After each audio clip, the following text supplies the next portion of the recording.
जादुई कहानियाँ देखने के लिए हमारे चैनल को सब्सक्राइब करें और बेल आइकन जरूर दबाएं। बहुत समय पहले की बात है।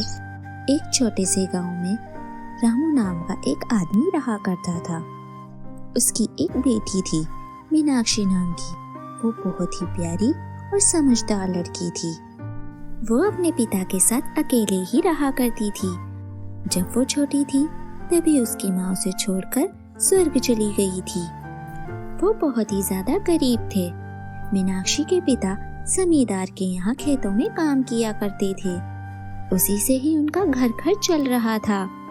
मीनाक्षी के पिता को खाना बहुत अच्छा बनाना आता था, लेकिन गरीब होने की वजह से उनके घर में इतना अनाज नहीं था कि वो अपने मनपसंद की चीजें बना सके। उनको ये हुनर अपनी माँ से मिला था। मीनाक्षी भी अपने पिता के साथ नई नई चीजें बनाना सीखना चाहती थी, लेकिन उनकी गरीबी की वजह से वो नए नए तरीके के खाने नहीं बना सकते थे।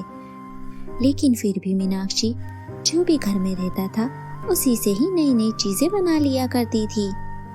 मीनाक्षी के पिता को उसके हाथ का बना हुआ खाना बहुत पसंद आता था।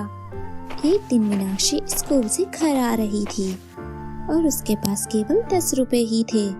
वो सोच रही थी क्यों ना आज एक नई डिश बनाई जाए, इसीलिए वो पास वाली दुकान से पोहे खरीद लेती है, वो भी 10 रुपए के, और घर ले जाकर वो पोहे बनाने लगती है।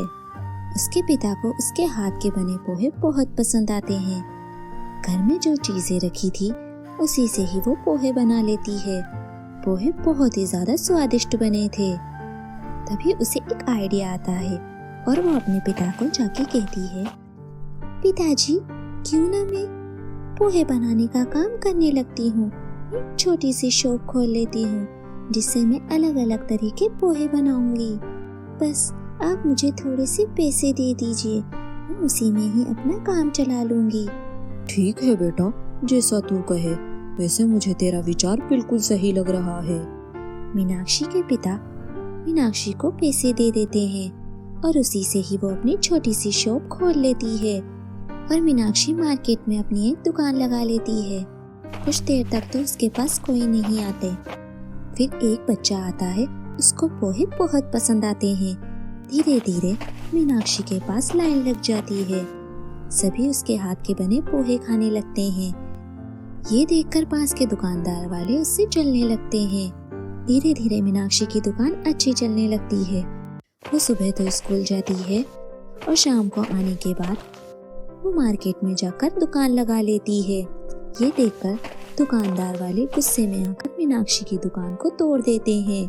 बेचारी मीनाक्षी रोते रोते अपने घर जाती है और अपने पिता को सारी बातें बताती है। अब तो उनके पास इतने पैसे भी नहीं थे कि वो दोबारा से एक नई दुकान खोल सके। बेचारी मीनाक्षी बहुत ही ज्यादा उदास थी और वो उदास मन से घर से बाहर चली जाती है। और वो चलते चलते ऐसे रास्ते में पहुंच जाती है जहाँ पर एक छोटा सा और प्यारा सा पेड़ था। मीनाक्षी उसी पेड़ के नीचे जाके बैठ जाती है। तभी उस पेड़ में से आवाज आती है, तुम उदास क्यों हो? मैं तुम्हारी मदद कर सकता हूँ और मैं तुम्हारे मन की बात भी जानता हूँ। तुम ऐसे उदास मत हो। मीनाक्षी डर जाती है। वो बस यही सोचती है आखिर ये आवाज कहाँ से आ रही है। तभी पेड़ से फिर से आवाज आती है, तुम घबराओ मत, मैं पेड़ हूँ, मैं तुम्हारी मदद कर सकता हूँ। ये देखो, ये एक जादुई पत्ता है। इस पत्ते को तुम अपने पास रख सकती हो और ये ऐसा वैसा पत्ता नहीं है, ये एक जादुई पत्ता है।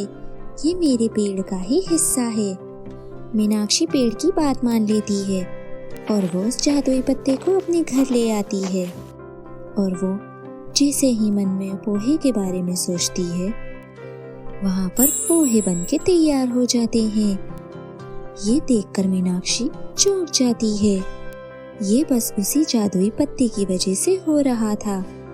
मीनाक्षी जो भी मन में सोचती है वो वहाँ पर प्रकट हो जाता है।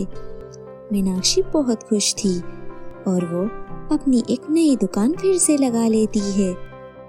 उसके जादुई पोहे खाकर लोग बहुत खुश थे। जादुई पोहे अपने आप बनकर तैयार हो जाते थे। वो जादुई पेड़ के पत्ते की वजह से हो रहा था। ये देखकर सामने वाले दुकानदार उससे जल रहे थे, लेकिन कर भी क्या सकते थे। आखिर मीनाक्षी के पास जादुई पेड़ का पत्ता जो था। उस जादुई पेड़ के पत्ते की वजह से जो दुकानदार वाले थे उन्हें सबक मिल जाता है। उनके ऊपर लाल चींटियां चढ़ जाती है और उन्हें काटने लगती है। वे जोर जोर से चिल्लाकर वहां से भाग जाते हैं। मीनाक्षी ये देखकर हंस रही थी, लेकिन वो जादुई पत्ते को मना कर देती है और सब कुछ पहले की तरह ठीक हो जाता है। मीनाक्षी अब स्कूल जाने के साथ साथ अपने जादुई पोहे बनाने का काम भी किया करती थी और उसने अपने पोहे का नाम भी जादुई पोहे रख दिया था। अब मीनाक्षी अपने पिता के साथ बहुत खुश थी।